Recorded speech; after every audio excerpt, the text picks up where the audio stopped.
पर शिव पुराण कह रही है कि मुक्ति से बढ़कर है मोक्ष। मुक्ति और मोक्ष में एक अंतर है।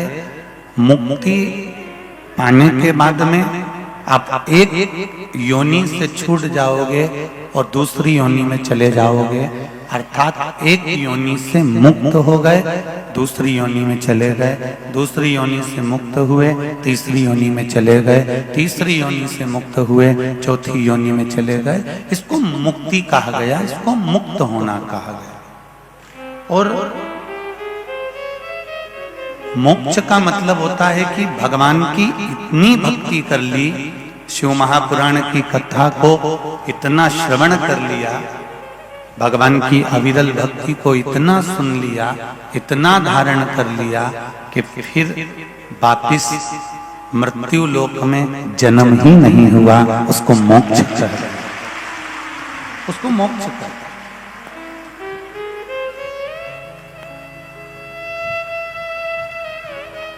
हमारा बार बार जन्म ना हो, वो मोक्ष है।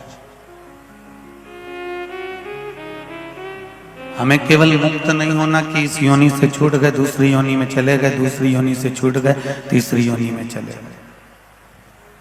कितनी बार कपड़े चेंज करेंगे, कितनी बार कपड़े बदलेंगे, कितनी बार काया बदलेंगे अपनी। हम कितनी बार बदल बदल कर, कभी चींटी, कभी झिंगुर, कभी इल्ली, कभी पक्षी, कभी पशु, कभी जानवर के रूप में कब तक जन्म लेते रहेंगे? कब तक?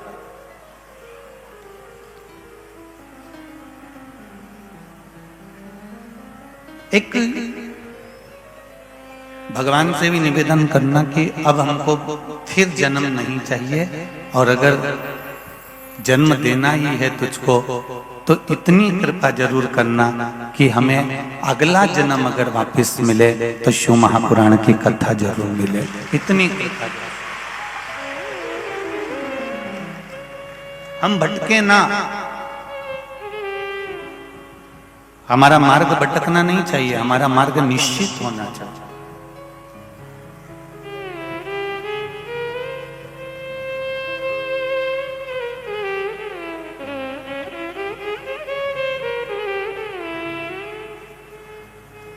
बीकन गांव में हड्डी जोड़ने वाले डॉक्टर साहब हैं क्या? अरे बोलो तो जम के।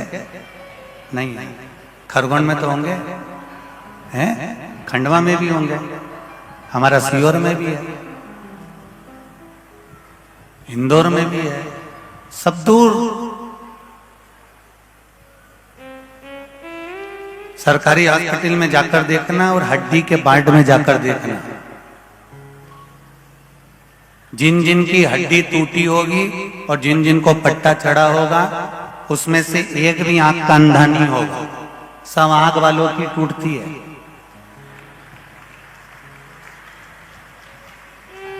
कभी किसी आंख के अंधे की हड्डी टूटी देख लो तो बता देना, हड्डी वाले के यहाँ आंख वाले की हड्डी टूटा हुआ पड़ा होगा, अंधा व्यक्ति नहीं।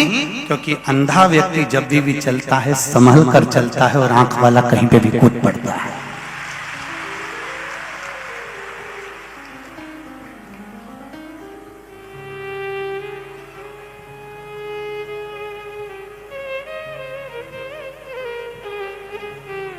तुम सरकारी हॉस्पिटल में जाके देखना, किसी आंख जिसकी नहीं है, जिसके नेत्र नहीं है, जो आंख से अंधा है, उसकी हड्डी टूटी हुई नहीं मिलेगी। क्योंकि वो जब भी चलता है तो उसको मालूम है कि संभल कर चलना है, इसलिए वो कहीं गिरता ही नहीं है। और उसने अपने हाथ में एक डंडा पकड़ कर रखा है, एक छड़ी पकड़ कर रखी है, वो छड़ी से टच करते करते जाता है, इसलिए कहीं गिरता नहीं है।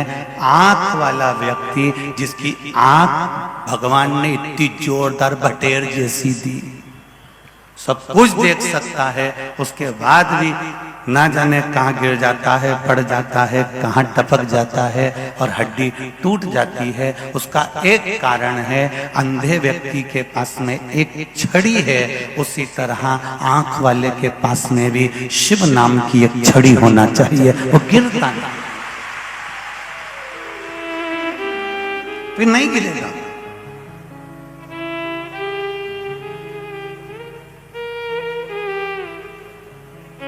और वो विश्वास की छड़ी, वो भरोसे की छड़ी, वो दृढ़ता की छड़ी जब आपके हाथ में होगी तो ये निश्चित है कि आप भटकोगे नहीं।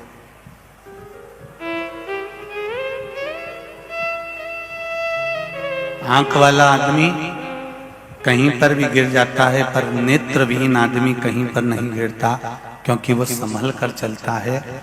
दुनिया में ऐसे ना जाने कितने आंख वाले बैठे हैं जिनको दिखता है कि ये मेरे राम है, ये मेरे कृष्ण है, ये मेरा वेद है, ये मेरा पुराण है, ये मेरा शास्त्र है, और मैं सनातन हिंदू धर्म में, सनातन धर्म में पैदा हुआ हूं। उसको आंख से दिख रहा है, इसके बाद भी वो ना जाने कहां हड्डी तोड़ के कौन से धर्म में प्रवेश कर जाता है। नेत्र दिए हैं परमात्मा ने, कोई कितना भी लालच दे, कोई कितना भी लोभ दे, वो कितना भी तुमको समझाए कि नहीं साहब सनातन धर्म को छोड़ो, हमारे धर्म में आ जाओ, इस धर्म को छोड़ो उस धर्म में चले जाओ, इस धर्म को छोड़ो उस धर्म में प्रवेश कर जाओ। आज के जमाने में जो धर्म परिवर्तन हो रहा है, इस पर विशेष ध्यान है कि भगवान ने हमको आंखें दी है, परमात्मा ने हमको नेत्र दिए हैं। उस नेत्रों से हम देखकर समझें कि हमारा पिता हमारा है, हमारी माता हमारी है, और ये मातृभूमि हमारी है जिसका हमको स्नेह है।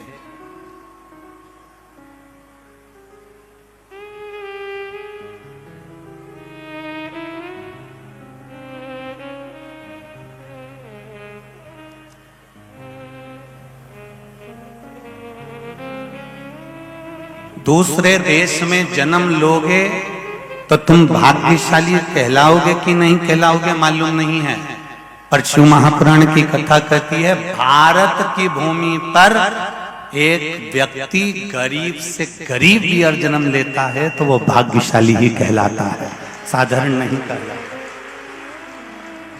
भारत की भूमि पर, मातृभूमि पर जो जन्म लेने वाला है वो भाग्यशाली है। क्यों भाग्यशाली है, उसका भाग्य क्यों प्रबल है? तो कहा ये भारत की भूमि सभ्यता और संस्कृति की देने वाली है, संस्कारों की देने वाली है। ये भारत की भूमि हमें ज्ञान प्रदान करने वाली है। सारे वेद पुराण शास्त्र पूजन पाठ अर्चना स्मरण ये सब हमारी भारत की भूमि से प्रकट होता है और जनमानस तक पहुंचता है। दुनिया के लोग चाहे इसको ढोंग समझ लें, चाहे दुनिया के लोग इसको ढकोसला समझ लें, पर भारत की भूमि ने हमेशा संस्कार प्रदान करे हैं, भारत की भूमि ने हमेशा सभ्यता प्रदान करी है, भारत की भूमि ने हमेशा ज्ञान प्रदान करा है। ये भूमि कोई साधारण नहीं हो सकती। हमारे यहाँ एक एक पूजन, चाहे वो कार्तिक महीने की पूजन हो, चाहे वो चतुर्थी की पूजन हो, चाहे पंचमी की पूजन हो, चाहे एकादशी की पूजन हो, चाहे छठ की पूजन हो, जो अभी छठ की पूजन गई, हमारे संपूर्ण भारत में निवास करने वाले, बिहार में रहने वाले बिहारी भाइयों ने माताओं ने कितने प्रेम से छठ की पूजन करी। कोई साधारण सी पूजन है ही नहीं।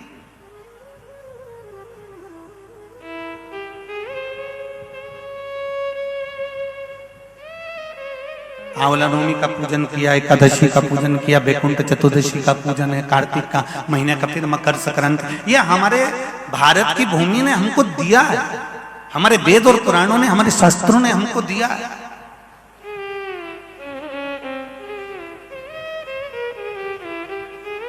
और दुनिया के लोग इसको भले फिर वो गलत समझे, चाहे वो कुछ भी समझे। कितना विचित्र मानव का शरीर है। पाप जवानी में करते हो और पुण्य बुढ़ापे में करते हो। पाप कब करते हो? बोलो बोलो जम के बोलो, अच्छे से बोलो जरा जम के। पाप जवानी में करते हो और पुण्य, बोलो बोलो, बुढ़ापे में। जब बुढ़ापा आ जाता है तब पुण्य करने का मन में आता है, छोरा मुझे कथा में छोड़िया। तो छोरा भी ऐसा शरीर चलेगा नहीं, माँ रेन दे, तू कथा में जाके क्या करेगी, बहुत दूर गाड़ी रोकना पड़ती है, फिर माँ से पैदल पैदल चलना पड़ता है। और वही छोरा जब पत्नी को घुमाने ले गया और चाट की दुकान गली के अंदर, और पत्नी के मैं तो ऊके यहीं की खाऊंगी, और गाड़ी खड़ी करी वहां, और पत्नी को फिर लेकर गया वो चाट की दुकान पर, चाट खिलाई। अर्थात शिव महापुराण की कह रही है कथा, बचपन परमात्मा को दे दीजिए, जवानी परमात्मा को दे दीजिए, अधेड़ी परमात्मा को दे दीजिए, बुढ़ापा अपने आप परमात्मा संवार देगा। आपको टेंशन करने की जरूरत नहीं पड़ेगी, चिंता करने की जरूरत नहीं पड़ेगी।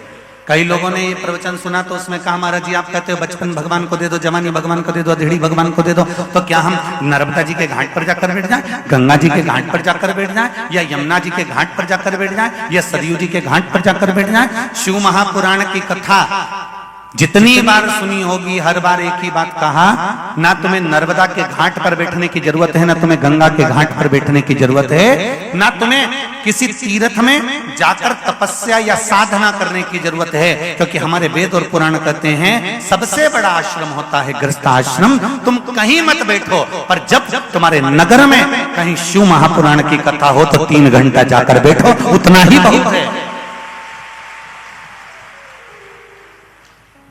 भगवान का भजन केवल छोटे रूप में थोड़ा भी करा है तो उसका फल मिलता जरूर, पर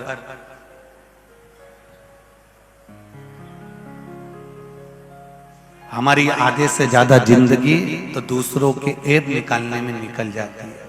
उसने ये कर दिया, उसने वो बोल दिया।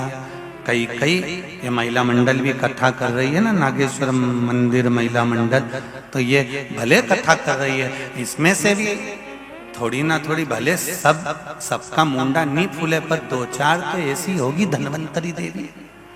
ऐसा नहीं हो सकता कि नहीं हो, और नी भी हो सकता है नागेश्वर महिला मंडल है तो उसने सोचा होगा कि नीरी अपने को मुंडा नहीं फुलाना, क्योंकि सियोर वाला महाराज कहता है जो भगवान की कथा में मुंह सड़ाता है बाद में उसका मुंह पूरा ही सड़ जाता है, तो इसलिए अपने को नहीं सड़ाना, अपने को ना तो मुंह बनाना है ना मुंह सड़ाना। तो अपने को क्या करना है, तो कि नागेश्वर महिला मंडल जितनी जोरदार तरीके से कथा करा रही है ऐसी अपन आनंद से कथा में अग्रण्य हो जाए, बस बहुत अब चाहिए क्या। और धन्यवाद नागेश्वर महिला मंडल को, एक महिला मंडल होकर पूरे भीकन गांव के एक बच्चे ने, एक व्यक्ति ने, एक माताओं ने, बहुओं ने इस शिव महापुराण को संजोया है, और वास्तव होता है इतनी सुंदर व्यवस्था नागेश्वर महिला मंडल ने करी है। बहुत बहुत साधुवाद आपका। और सबसे ज्यादा खुशी की बात तो ये है कि हमारी आदत है थोड़ा सा, हम जितने भी भक्त यहाँ रात को लगभग 18 से 20 हजार लोग यहाँ रात्रि को रुकते हैं।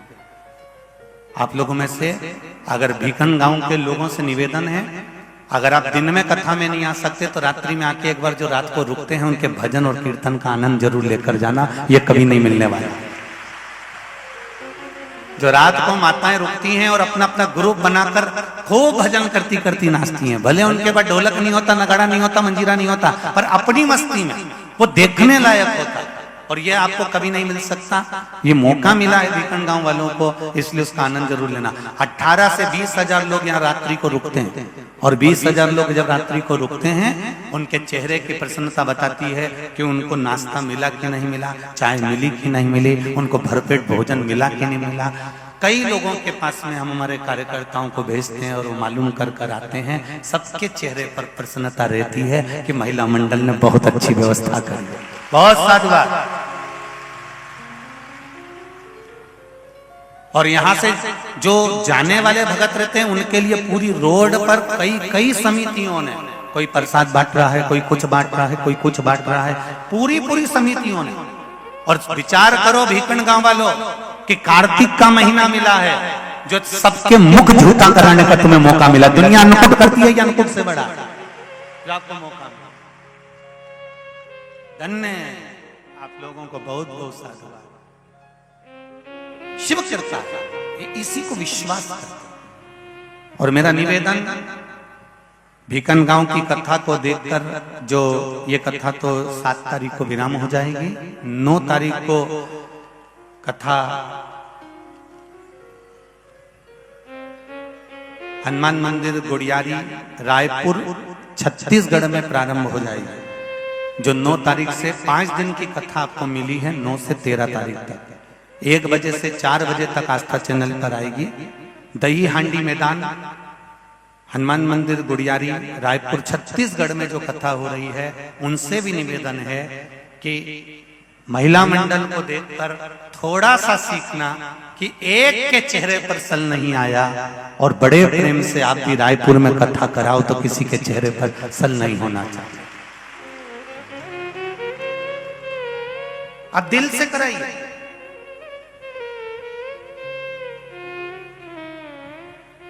आप हृदय से कराओ, और इस हृदय के साथ में भगवान को जोड़कर इस कथा का रसतत्व धारण करें।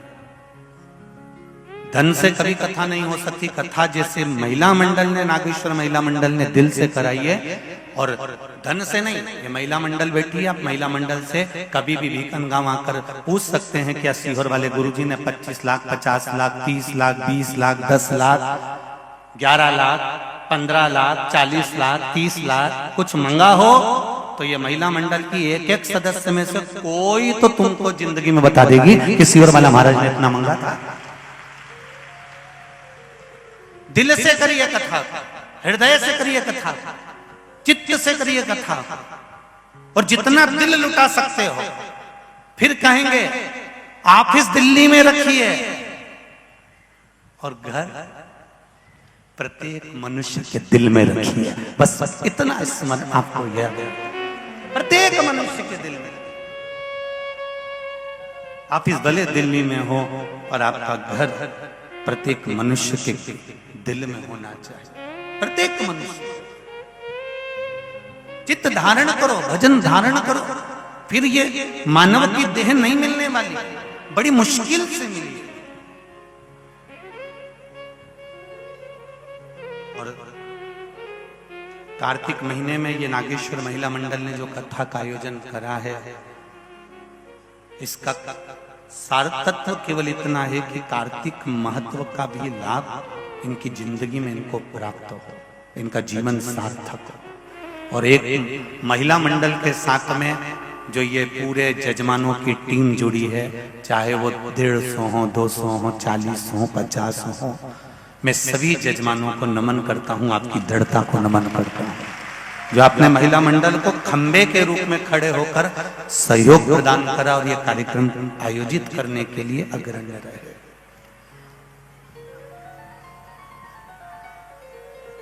कईयों के मन में ये भी आता है कि गुरुजी हम जजमानों से मिलते नहीं हैं। हम पहले भी व्यासपीठ से बोल चुके, एक तो मोबाइल हम ज्यादा चलाते वलाते नहीं, ये लोग दिखाते हैं, देख लेते हैं। दूसरा, हम किसी से ज्यादा मिलते नहीं। हम आपसे मिलने के लिए मना नहीं रहती, पर माताएं चरण छूती हैं, वो हम लोगों को प्रिय नहीं है। हमारा निवेदन केवल इतना सा है कि घर की माताएं अपने पति के चरण छुएं या अपने घर के माता पिता के चरण छुएं, बाकी के किसी के ना छुएं, किसी के नहीं। अब दूर से हमारे राजपूताना समाज की माताएं दूर से खम्मा गणी कर लेती हैं, और उनका दूर से जो परिणाम होता है वो हमको बहुत प्रिय है कि आप दूर से नमन करो तो उसका एक आनंद दूसरा है। पर चरण ना छू, कोई भी हो, चाहे वो सीहोर वाला महाराज नहीं हो, चाहे कोई भी हो, आप अपने पति के चरण छुओ। 2-3 नियम माताओं के बड़े विचित्र हैं, उसको अपनी जिंदगी में धारण करना चाहिए। पहला नियम है कि नारी जब भी सोए तो उसके सोने की जगह पर अगर जमीन पर भी सो रही है तो उस पर या तो दरी बिछी हो, आसन बिछा हो, कोई गदड़ी बिछी हो, कुछ भी बिछा हो, साधारण एकदम भूमि पर नारी को नहीं सोना चाहिए, ये शास्त्र रीति कहती है। अगर अखंड सौभाग्य लेकर नारी को अपना अखंड सौभाग्य लेकर जाना है, पति के कंधे पर जाना है, तो नारी को सुहागवती होकर कभी भी साधारण जमीन पर एकदम नहीं पसरना चाहिए, सोना नहीं चाहिए। कोई दरी बिछी हो, आसन बिछा हो, कम्बल बिछा हो, कोई कालीन बिछा हो, कोई फर्श बिछा हो, भले पतले से पतला बिछा हो, उस पर सो जाओ। पर जरूरी नहीं कि गद्दा ही होना चाहिए या गादी होना चाहिए, पर जमीन पर एकदम नहीं सो। कुछ नियम है हमारे यहाँ अखंड सौभाग्यवती माताओं के, वो नियम याद आ। प्रणाम करो, खूब आराम से करो, पति चरणारविंद का स्मरण करो, उनको प्रणाम। घर के बुजुर्ग हैं उनको नमन। शिव कथा कर एक दृढ़ता, एक भरोसा और एक विश्वास।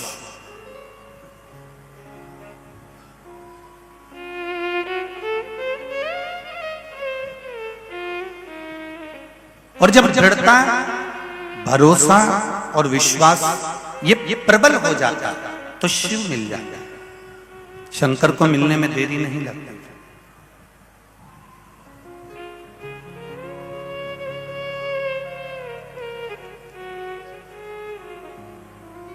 एक ब्रह्मा जी ने भगवान शिव पर विश्वास नहीं करा था, तो ब्रह्मा जी को बार बार कष्ट सहना पड़ा था। उनका शीश कट गया था, गौ माता को श्राप लग गया था, केतकी के फूल को श्राप लग गया था। एक बार अगर ब्रह्मा जी विश्वास रख लेते शंकर भगवान पर, तो जनमानस के कल्याण के लिए ना जाने कितनी कृपा हो जाती। पर विश्वास केंद्रित नहीं हो पाए। हम आपसे भी कहेंगे, एक लोटा जल आप शिव जी को चढ़ाने के लिए अगर जा रहे हो, आपके भीतर अगर विश्वास है तो शंकर भगवान को जल चढ़ाना। वो जल तुमने चढ़ाया तो ये निश्चित है कि 3 महीना भी नहीं लगेगा और बाबा आपका हाथ पकड़ लेगा, ये निश्चित था। आप विश्वास के बल पर चढ़ाइए, आप भरोसे के बल पर चढ़ाइए, आप दृढ़ता के बल पर चढ़ाइए।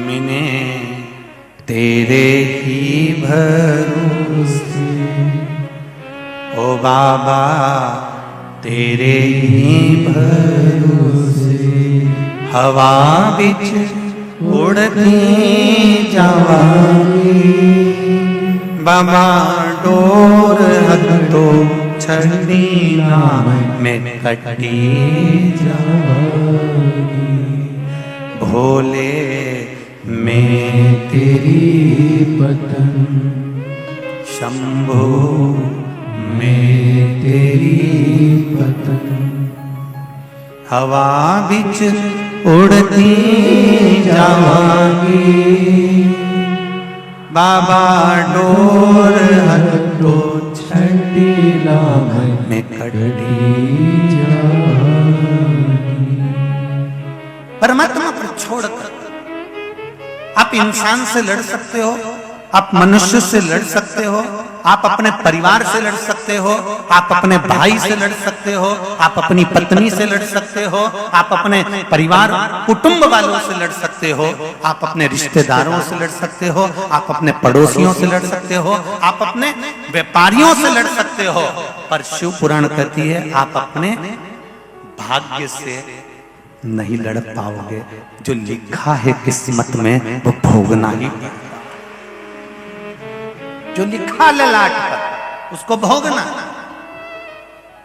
तो कई लोग कहते हैं जब ललाट पर लिखा है और भोगना ही है तो कथा क्यों सुने? उसका कारण है ललाट पर लिखा उसको भोगना है, पर कथा इसलिए सुनो कि तुम्हारा दृष्टि, तुम्हारा ध्यान, तुम्हारा मन जब परमात्मा के चरणों में चला जाएगा तो ये निश्चित है जो कर्म की गति में लिखा है परमात्मा के सामने प्रणाम करने से, एक लोटा जल चढ़ाने से जो तुम्हारी कर्म गति में लिखा है वो धीरे धीरे धुलता चला जाएगा। शिव उसको सार्थक कर।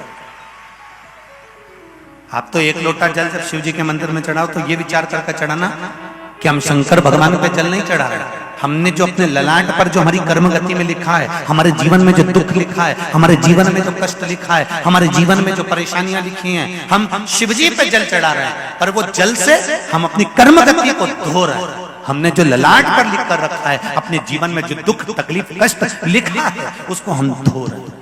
शंकर भगवान पर एक लोटा जल चढ़ाकर हम अपनी कर्म गति को,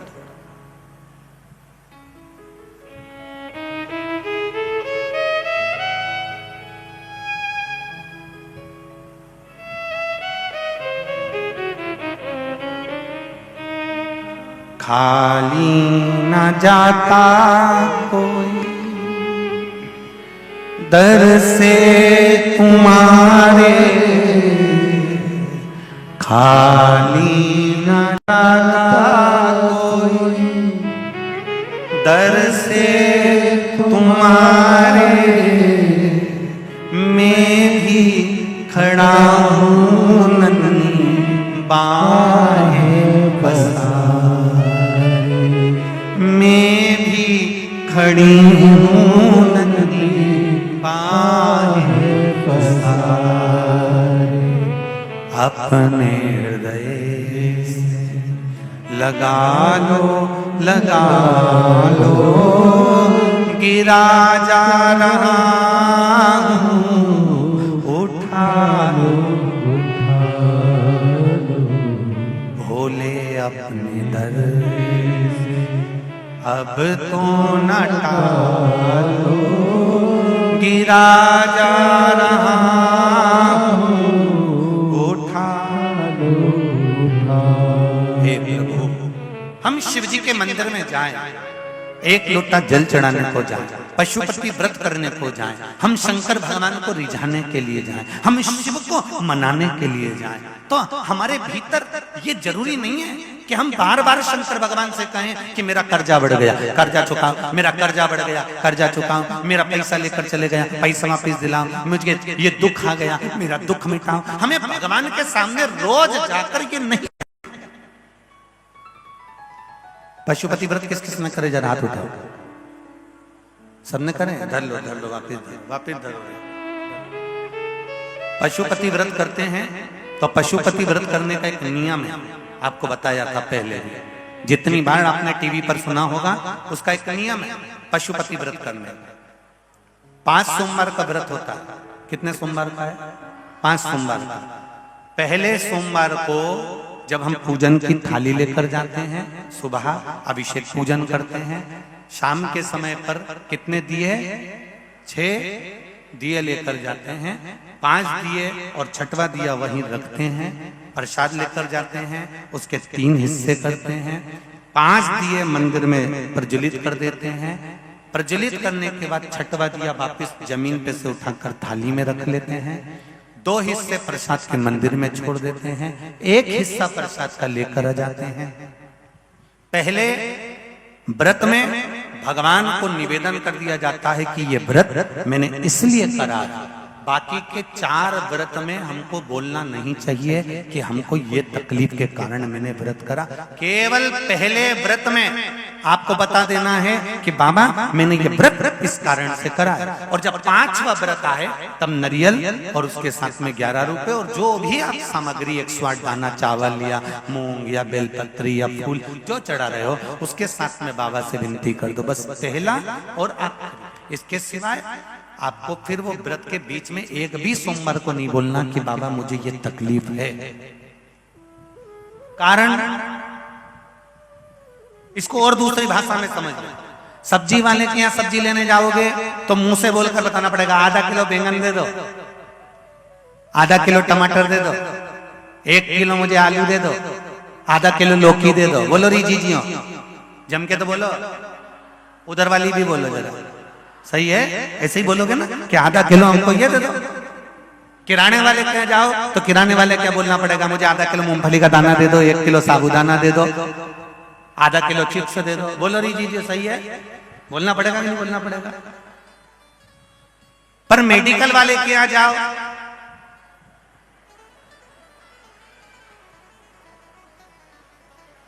बोलना पड़ेगा। पर्चा डॉक्टर का सर,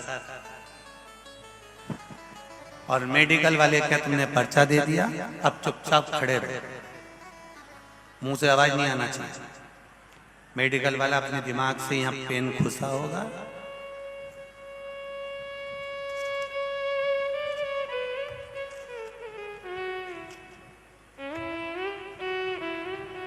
चार या 5 तरह की दवाई निकाल के रख देगा, लिफाफे में रखेगा और तुम्हारे हाथ में बिल पकड़ाएगा, ये ले जाओ। तुमने वहां पे चिल्ला चिल्ला के किया कि आधा किलो ये दे दो तो 5 गोली इसकी निकाल दो तो 6 गोली इसकी, तुमने बस केवल पर्चा दिया।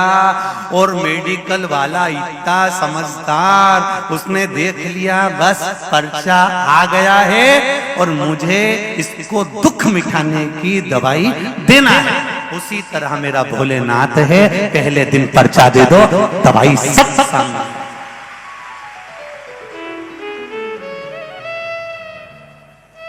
शिव जी का मंदिर सब्जी की दुकान नहीं है, आधा किलो टमाटर दे दो। शिव जी का मंदिर किराने की दुकान नहीं है कि आधा किलो मुझे साबुदाना दे दो। शिव जी का मंदिर तो मेडिकल है। शंकर भगवान मृत्युंजय कहलाते हैं, मृत्यु को जीतने वाले। वहां तो व्यक्ति अगर केवल गया है या शंकर के मंदिर के सामने से निकल के गया है या शिव मंदिर का शिखर का दर्शन कर कर गया है या शंकर मंदिर का आचमन कर कर गया है, शिव मंदिर के एक बेलपत्र खा ली उसने, शंकर भगवान के शिवलिंग का मात्र स्पर्श कर लिया उसने, शिवजी भगवान शंकर का शिवलिंग अपने आप में एक मेडिकल की दुकान औषधि है जिसका मात्र स्पर्श करते से दुख मिट जाता है। शिवलिंग तो वो है, दुख मिट गया, केवल स्पर्श करा और दुख मिट गया।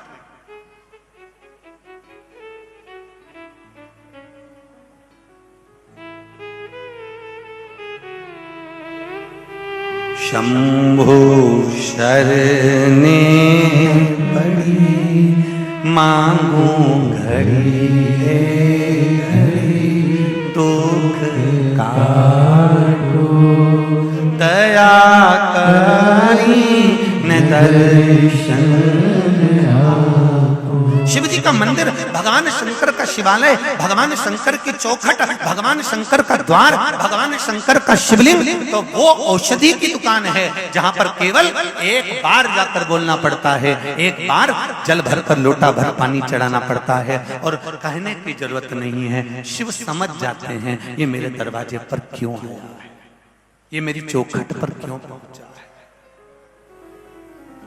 एक पत्र आया है,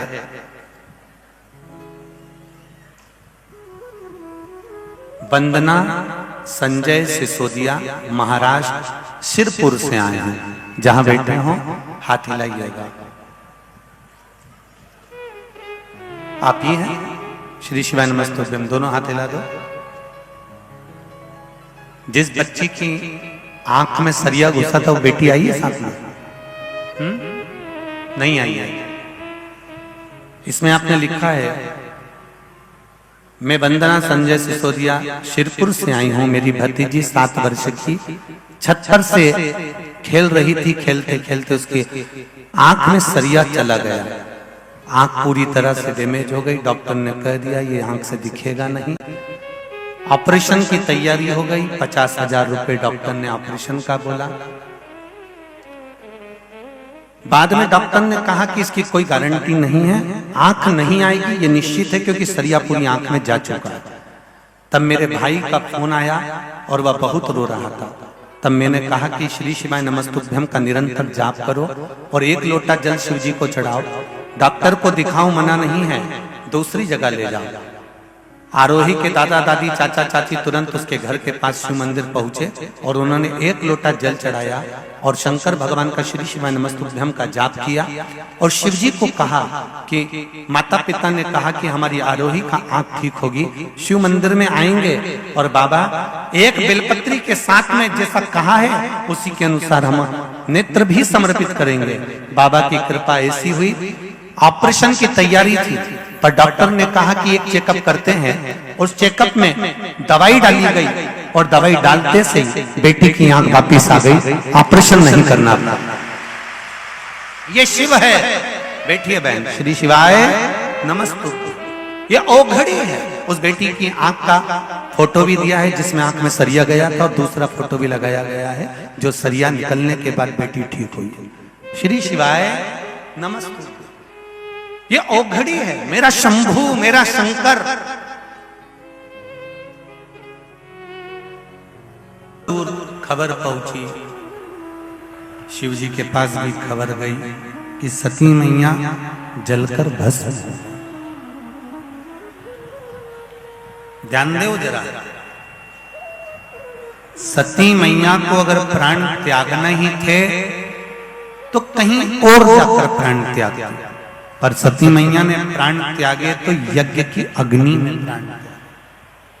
शिव जी को बड़ा बुरा लगा कि सती, बड़ी मुश्किल से तो कोई यज्ञ होता है, कोई अनुष्ठान होता है, कोई अच्छा कार्य होता है, और उस कार्य में भी अगर तुम अड़ंगा डालो तो ये श्रेष्ठता कहाँ है। बीकनगांव की एक बात सबसे अच्छी है कि यहाँ चाहे चिकित्सा वर्ग हो, चाहे पत्रकार वर्ग हो, चाहे राजनेता वर्ग हो, चाहे प्रशासन वर्ग हो, चाहे संपूर्ण समाज, केवल एक ये नहीं कि ब्राह्मण क्षत्रिय वैश्य शूद्र, सभी समाज।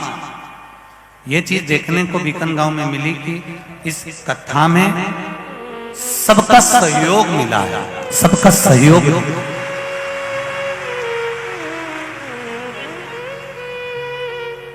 और सबसे ज्यादा सहयोग जिनके हाथ में कलम दी गई है पत्रकारिता की, एक एक पत्रकार बंधु ने अपनी कलम का सही उपयोग करा है, उसके लिए एक बार जोरदार ताली बजाएं। सभी पत्रकार बंधु अपनी कलम का सदुपयोग करते और लिखा, चाहे वो किसी भी वर्ग का हो, सबका प्रेम, सबका वात्सल्यता, सबकी करुणता लिखी।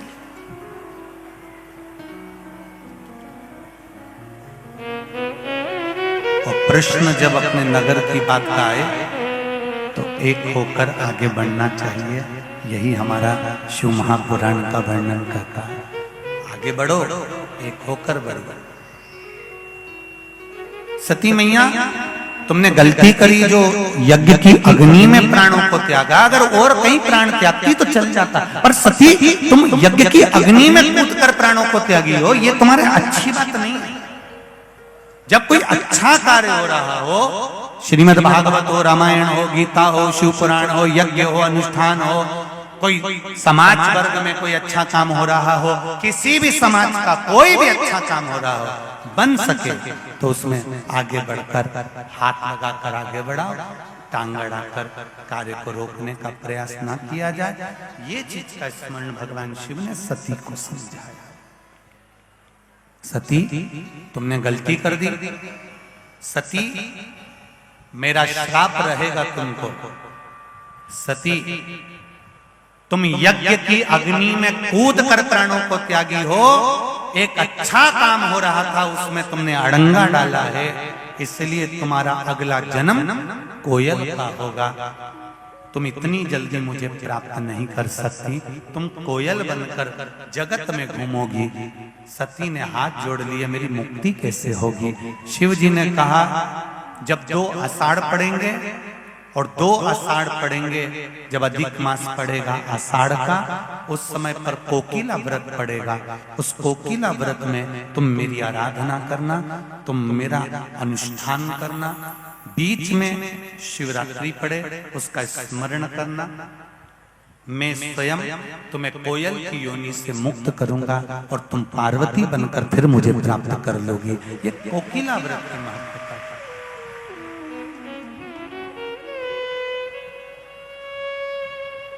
शिव कृपा।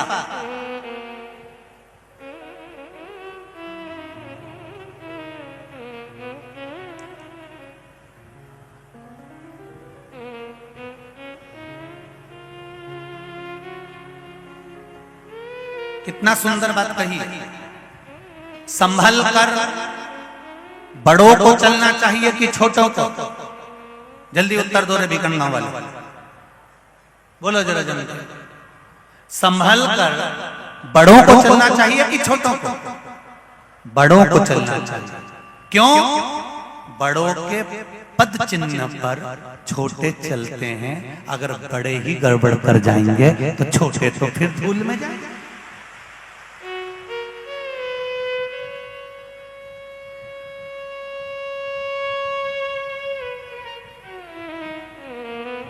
जितनी बात कहकर बड़े बड़े कथाकार, बड़े बड़े संत, साधु, सन्यासी, तपस्वी, साधक, उपासक, बड़े बड़े सिंहासन पर बैठने वाले जितनी बड़ी बड़ी बात कहते हैं, सबसे पहले जनता को संवारने से पहले, भक्तों को संवारने से पहले बड़े संभल कर चलेंगे तो छोटे खुद समझ जाएंगे। जितना कहो पहले अपने ऊपर भी अमल करो, तब दूसरे को ज्ञान प्रदान करो।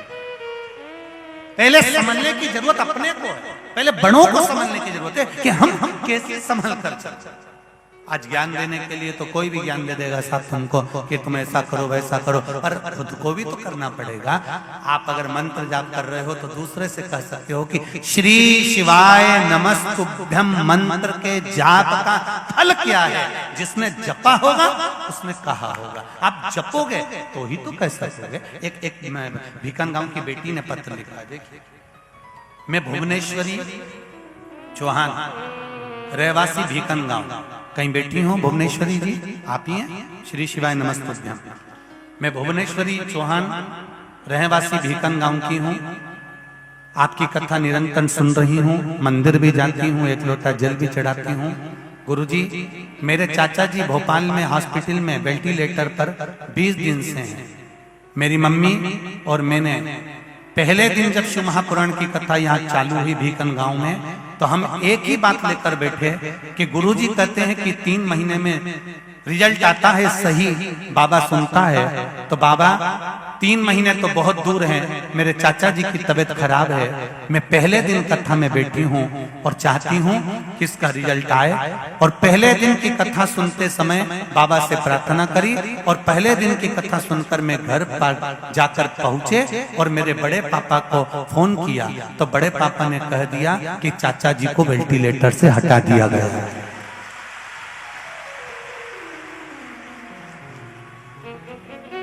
मेरे चाचा जी को वेंटिलेटर से हटा दिया गया है और बड़े पापा कह रहे हैं कि चाचा जी को होश आ रहा है, अब धीरे धीरे उनको पूर्ण आराम लगना चालू हो रहा है। ये शिव है। बैठो बेटा, श्री शिवाय नमस्ते। मैं भीकन गांव की बेटी हूँ, भुवनेश्वर चौहान मेरा नाम है। गुरुदेव, कोई मुझसे पूछे कि शिव महापुराण की कथा सुनने का फल क्या है, तो मैं कह सकती हूँ 1 दिन की कथा से वेंटिलेटर पर से हटाया जा सकता है। तो ये निश्चित है कि शिव तत्व में वो सुख है, शिव तत्व में वो आनंद है। किस्मत वाले हो भीकन गांव के जितने लोग इस कथा को सुन रहे हैं, बहुत बहुत भाग्यशाली हो साहब। क्या मिलेगा और मेरा भोलेनाथ क्या देगा ये तो वही जान सकता है। हम तो नहीं कह सकते, पर इतना विश्वास कहता है शिव महापुराण का कि जहां जहां कथा का स्मरण, अब पत्र में लिखकर भेजिएगा, जरूर हम सुनेंगे उसको। भेजा है? देव जरा माइक पहुंचाओ, जल्दी पहुंचाओ। क्या होता है माइक पहुंचाने में समय बहुत लगता है, तो इतनी कथा रह जाती है। जल्दी पहुंचाओ। श्री शिवाय नमस्तुभ्यम। शंभु शरणे। बैठे बैठे एक दूसरे को देते जाओ, हाँ देते जाओ एक दूसरे को।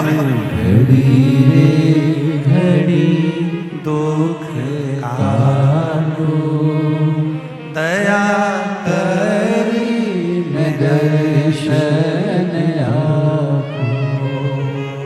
शंभो शरणे पड़ी मांगू घड़ी रे घड़ी दुख काटो दया करी दर्शन आपको। श्री शिवाय नमस्तुभ्यम। श्री शिवाय नमस्ते गुरुजी। कहाँ से आए आप? हम शिरपुर से आए, महाराष्ट्र से। जी, क्या नाम है आपका? मैं ममता राजपूत बोल रही हूँ। जी बोलिए। हाँ गुरुजी, काफी दिन से मन था कि आपकी कथा सुने, हर रोज सुनती हूँ। खाना बनाने के लिए भजन सुनना, कथा सुनना, बस यही काम रोज करती हूँ। जय हो जय। पहले दिन से सोचा था कि मैं बिक्कन गांव में कथा सुनने आऊंगी, मगर कुछ प्रॉब्लम के वजह से मैं आ नहीं सकी गुरुजी। जी। आज तो ऐसा आना हुआ कि मेरे बेटे का बर्थडे है आज। जी, बधाई तो मैं आपको। आपको निवेदन करना चाहती हूँ गुरुजी कि मेरे बेटे को आपके पास आने दो, व्यासपीठ पर जरूर आशीर्वाद दे दो। जरूर जरूर बस यही बोलना है बात। जरूर। श्री शिवाय नमस्ते। नमस्ते। बैठिए, विराजिए। आपके बेटे को भेज दीजिए, जरूर मैं कार्यकर्ताओं से कहूंगा जरूर वो आए। श्री शिवाय। शंभु शरणे मांगू घड़ी दुख काटो, दया करी में दर्शन आपो। शिव कृपा होती ही ऐसे। आप दिल से, हृदय से, चित्त से, मन से भगवान की भक्ति का स्मरण तो करो। सुने ना, शिव कथा कर रही है। कोयल के रूप में सती मैया का अवतार हो गया। कोयल बनकर भ्रमण करती रही मां सती। और कोयल बनकर जब माता सती भ्रमण करती रही, घूमती रही माता, और माता सती जब कोयल बनकर भ्रमण करती रही, घूमती रही, समय आया, अधिक मास का महीना आ गया, 2 आषाढ़ पड़ गए, कोकिला व्रत पड़ गया। और कोकिला व्रत जब 2 आषाढ़ पड़े, तब शिव जी की आराधना में सती मां डूब गई। शिव आराधना में डूब गई। और शंकर भगवान की आराधना में सती मां जब डूबी, कहते हैं कोयल क्या आराधना कर सकती है? जरा समझिएगा, जितने भी भक्त यहाँ कथा सुन रहे हो, जितने टीवी पर सुन रहे हो और जितने मोबाइल पर सुन रहे हो, एक पक्षी क्या आराधना कर सकता है? कोयल ने क्या आराधना करी? अपनी चोंच में जल को भरा और वो जल लेकर शिव जी के मंदिर तक पहुंची। पंख पर जल लगाकर शंकर को समर्पित करने पहुंची। पंख पर जल। क्या हुआ? अधिक मास के अंतर्गत बड़े भाव से जब शिव की भक्ति का रस तत्व प्राप्त हुआ, तब भगवान शंकर ने कोयल की योनि से मुक्त कर दिया सती को। और सती मैया हिमालय राज के घर में मैनावती के यहाँ प्रेम से पार्वती के नाम से विख्यात हो गई। बोल पार्वती माता की। पार्वती के रूप में उनका जन्म। पितरों की कन्याएं। कई लोग कहते पितृदोष समाप्त करने का सही तरीका कौन सा है? तो शिव महापुराण की कथा कहती है, आप जब शंकर भगवान पर 1 लोटा जल चढ़ाते हो, जलाधारी के रूप में, पीठिका के रूप में पार्वती जी के हस्त कमल पर शिवलिंग रखा हुआ है, तो ये माता पार्वती जी का जो हस्त कमल है, शिव जी का चढ़ा हुआ जल जब पार्वती जी पर जाता है, तो घर में कैसा भी पितृदोष हो समाप्त हो ही जाता है। पितृदोष की समाप्ति।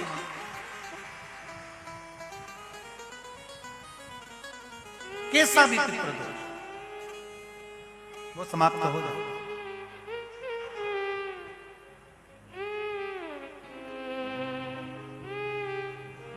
माता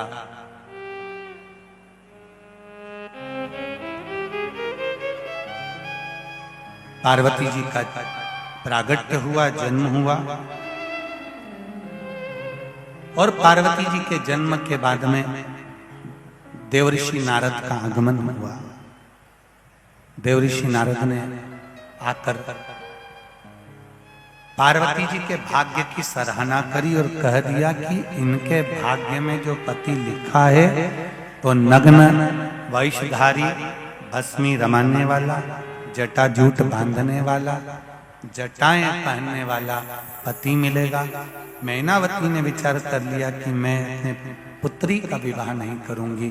तब देवऋषि नारद ने समझाया, अगर ये सारे अवगुण किसी गुणवान व्यक्ति में हो, तो आपको विवाह करने में पीछे नहीं हटना चाहिए।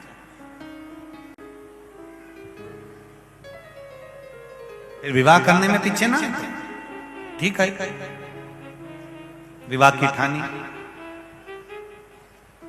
और विवाह की जब ठानी तब किसके साथ विवाह किया जाए? शिव जी के साथ। पर हिमालय राज ने तो विचार कर लिया था कि भगवान विष्णु के साथ बेटी को ब्याहना है।